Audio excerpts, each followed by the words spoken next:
Because what kind of economic state is Andy Burnham inheriting? And will his VAT cuts today really make that much of a difference to the average working man or woman? Well, let's now speak with the independent statistician, and that is Jamie Jenkins. Jamie, we have a fresh Prime Minister, but we still have a biscuit tin that's very, very much empty. Will a new gaffer make any difference?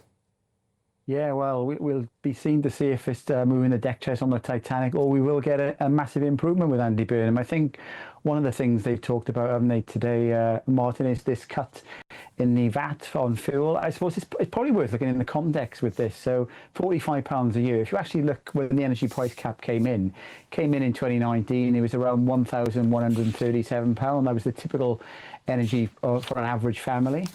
It was similar price 2 years later, and it was actually lower in October 2020 when you look at the prices. And then we obviously had the cost of living crisis, and we're currently now at around £1,862. So it's £700 more than what we were paying just in 2021, basically. And it's also up on last July. So when they talk about this cut that they're offering to give to families across the country, I did some analysis earlier this year, Martin, when the Chancellor was talking about this £150 giveaway that they were going to give back in April. And you've got to put that into the context for, say, the average worker, that they're giving you some money back. But if you take the income tax and national insurance, because remember, they have been freezing thresholds over the last couple of years, that an average worker, if you take the ONS average wages, they're paying now this fiscal year about £888 more than what they were paying 2 years ago. So this giveaway that they're talking about, they're taking away with one hand a lot more than what they're giving back.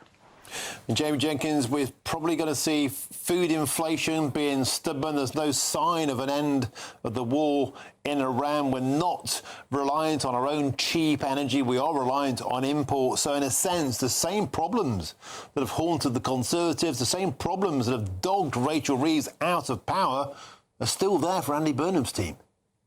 Yeah, and let's give them, obviously, we've got a clean slate now. We've talked about some of the challenges we've had under Rachel Reeves and Starmer.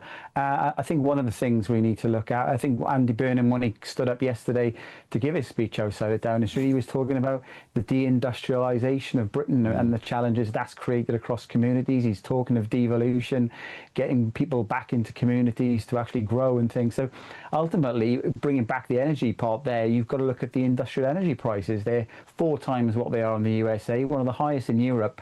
The only way you're going to get manufacturing jobs growing again in the UK is to get that energy prices down. All we're really seeing in the economy at the moment, Martin, is growth in public sector roles, a cut in private sector roles. And remember, you can't fund the public sector without a private sector growing to fund it.